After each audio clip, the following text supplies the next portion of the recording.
While it's been about a few months and my views have taken a noticeable downturn, I'd say it's about time to once again talk about a franchise that my viewers love just as much as I do. That's right, we are once again discussing Neurodivergent Zootopia.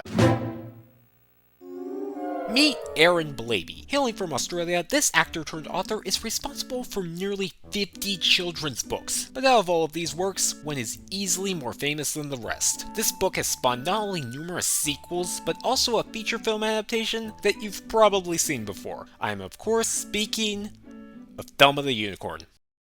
Oh yeah, and he also wrote...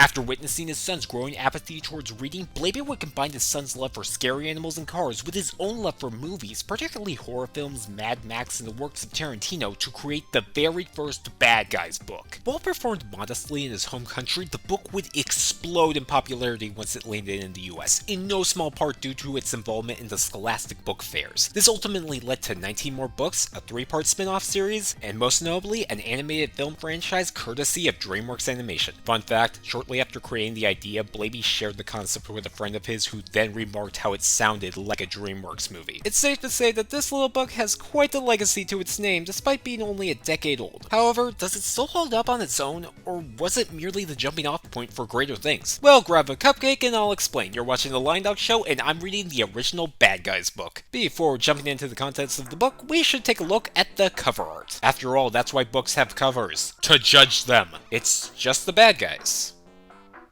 staring at me. Ew! Eye contact!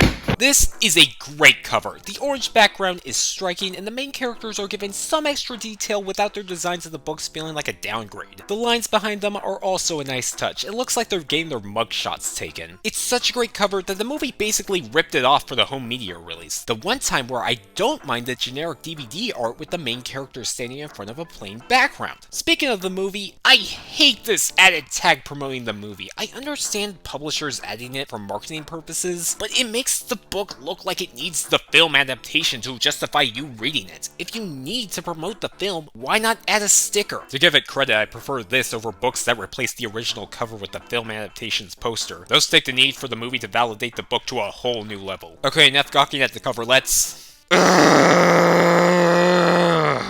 read Chapter 1. Mr. Wolf. The book kicks off with a strikingly similar scene to the opening of the movie that involves Mr. Wolf asking the readers to come closer, only for him to assume that the reader is too scared to approach a wolf, despite the fact that he claims to be a nice guy if you get to know him.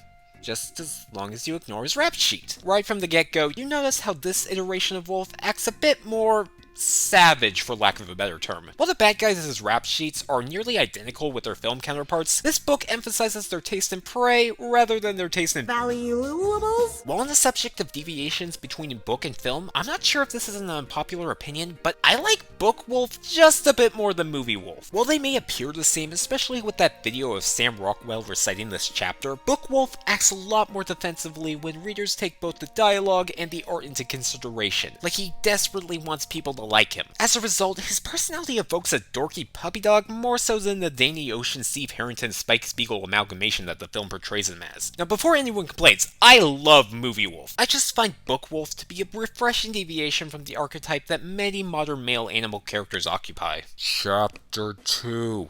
The Gang. Tired of his horrible reputation, Wolf invites his best friends over to do something about it. The first to arrive being Mr. Snake, who still loves eating rodents like in the movie. However, this variation of Snake focuses more on mice than guinea pigs. After Snake comes... I hate this guy. Not to be confused with that guy. That guy's awesome. This guy makes me want to visit a sushi restaurant. Hey, Mr. P.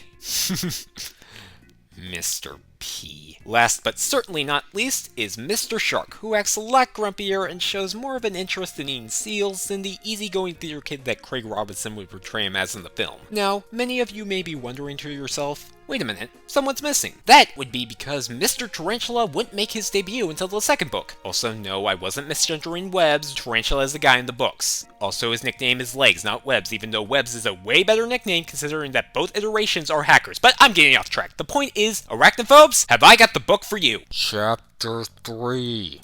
The Good Guys Club. After the readers discover Snake's biases against fish, Wolf unveils that their meeting marks the beginning of the Good Guys Club, which sounds more like a magazine you'd find in a dentist's waiting room than a team of heroes, but I digress. Wolf pitches to his friends how the team will rid them of their savage image, something the other three don't mind having. But Wolf won't listen to any of that. He stamps a cowboy hat on each of his friends and shoves them into the iconic bad guy's car from the movie to search for a good deed to accomplish. Chapter 4.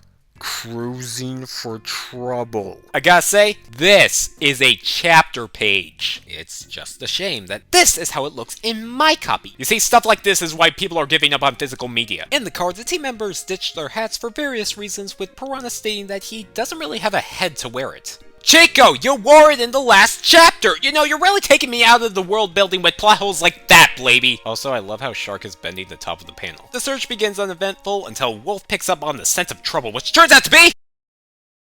Oh, hardy har har. Big shocker that my least favorite aspect of movie Piranha stems from his book counterpart. Surely there is no way for them to make this any funnier. Okay, that's pretty funny. Not bad, book. You get a gold star for that. This actually brings me to a component of this book that I only noticed when I reread the book for this video, the way it takes advantage of the comic format. Now, I should clarify that I am a comic book expert. I have seen every Matt with 4T's video at least 5 times. What else do I need to learn? In this book, I noticed that many punchlines are saved until the readers turn the page. Whether intentional or not, it builds anticipation for the punchline, even for those who have a bad habit of glancing at the next page when reading a graphic novel. No, I am not referring to anyone in particular. The techniques don't stop there either. Snake, Shark, and Piranha's response to Wolf's plans for them take up pages 54 and 55, and the following 2 pages feature Wolf joining them. The 2-page spread for something that could have been done in 1 page emulate an awkward silence that you would see in a comedy movie, and Wolf's appearance on the following 2 pages feel like him popping into the shot. Despite being static images, they come alive without you even noticing. Blaby mentioned how he wrote the books in a similar way to writing a movie, and it shows. These characters were simply made for the big screen. Chapter 5.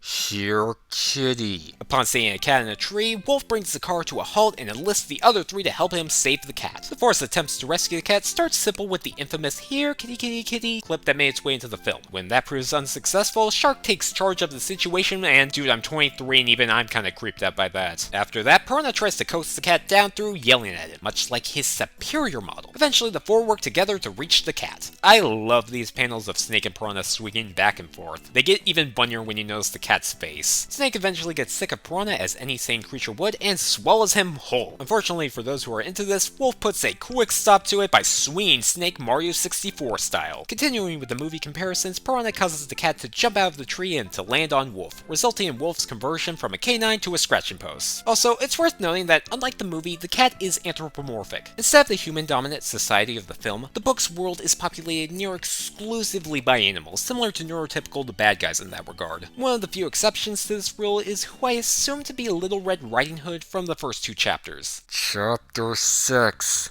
The Plan. After that, success? Wolf deems his team ready for their proper heroic debut, breaking 200 dogs out of a local pound. I believe that this moment demonstrates the franchise's secret to success. Going back to the start of the video, I mentioned how Blaby took inspiration from movies that you certainly wouldn't screen during a family movie night, yet he somehow found a way to make the tropes of those kinds of films digestible to kids without sacrificing what makes the tropes work. As a result, we have a book series that works both for kids and for the adults reading it to them. Kids gravitate towards the series because it makes them feel cool for reading books with mature influences, and their parents enjoy the clever ways that it pays homage to those films. Back to the book itself, the 3 have their doubts about the plan, especially with how the previous deed went, but Wolf reassures them that it will work. One of them merely needs to sneak into the pound disguised as a poor innocent lady looking for her dog, and to convince the guard to unlock every cage in the pound. There's just one twist. Wolf isn't the one wearing the dress this time. He's doing the DreamWorks face. Chapter 7. The Pound. To no movie fan's surprise, Shark is the one going undercover, but unlike his film counterpart, this Shark couldn't commit less to the bit. He might as well be giving a middle school oral report with the effort he's putting into this performance. After the guard unlocks the last cell and Pig the Pug makes the cameo mandated in his 10-book contract, Shark gives the signal, and Wolf prepares to launch both Snake and Piranha on a grappling hook for the two to infiltrate the pound and guide the dogs out of the building, and for Wolf to tear open the wall for the escape. I'm not entirely sure why Snake and Piranha need to make it inside the building. The dogs will likely see the hole and run out of it. Of course, without Snake and Piranha's involvement, we wouldn't have this joke where Wolf continuously misses the window, constantly slamming the two into the wall, which of course happens in the film while they're trying to break into the research facility with Shark undercover inside no less. Eventually, the two make it inside to the shock and confusion of the dogs. I like this Buddha fella, maybe he's the real Mr. Poodleton. The prisoners begin running away from them, only for Shark to scare them back in the right direction. Once again, why even involve the two? I get that Wolf wants them to play a role, but they'd be better off as moral support. Once Wolf hits the pedal, he tears off the wall for the dogs to escape. And while Wolf celebrates their success, the dogs run away from the good guys just as much as they run away from the pound. Chapter 8. So,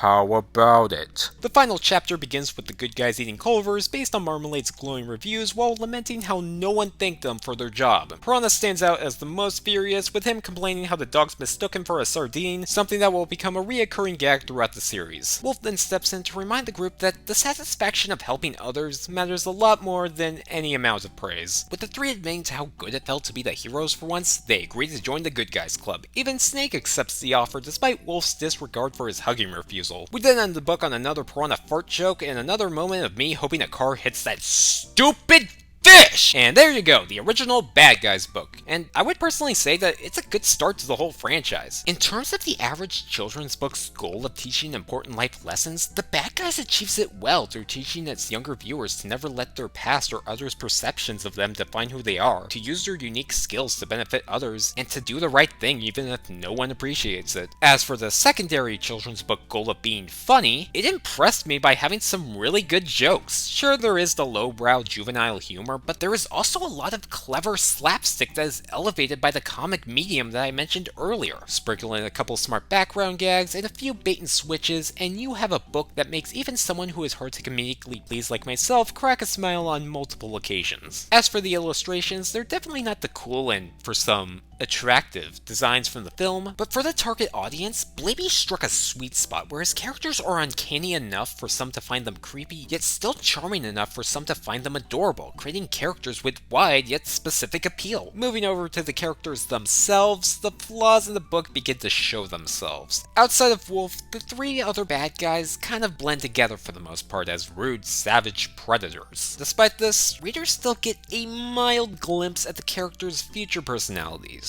Shark is still the big softie of the team, Snake is still Wolf's pessimistic best friend, and Piranha is still Piranha. While the framework for the ensemble is in this book, it feels like only an introduction to the team, which brings us to the issues with the story. I'm aware that this is just meant to be a fun book for kids, but it could have used some more focus. While I love the scene, the cat scene could have been cut. I wouldn't be surprised if Blaby added it after realizing that the main plot was so short. The plot as a whole feels more like a pilot for the series than a good standalone book. It introduces most of the main cast, sets up the type of humor, and forms a semblance of a status quo for the series, but in many ways, the series isn't fully complete. There's no Tiffany Fluffit, no Marmalade, no Agent Fox, and as previously stated, there is no Tarantula. In a way, this book almost feels skippable, especially since the second book also centers around a heist, yet features more of the series' mainstays and maintains its focus. Overall, while I enjoyed my time with this book, I can't help but agree with Dave Pilkey's accolade on the book cover. While I still love this franchise, I can't seem to get into the book series in the same way as the film series. I just feel like the books tap more into a pure, unadulterated fun that only resonates with those who read the books when they were younger. Still, I would recommend the books to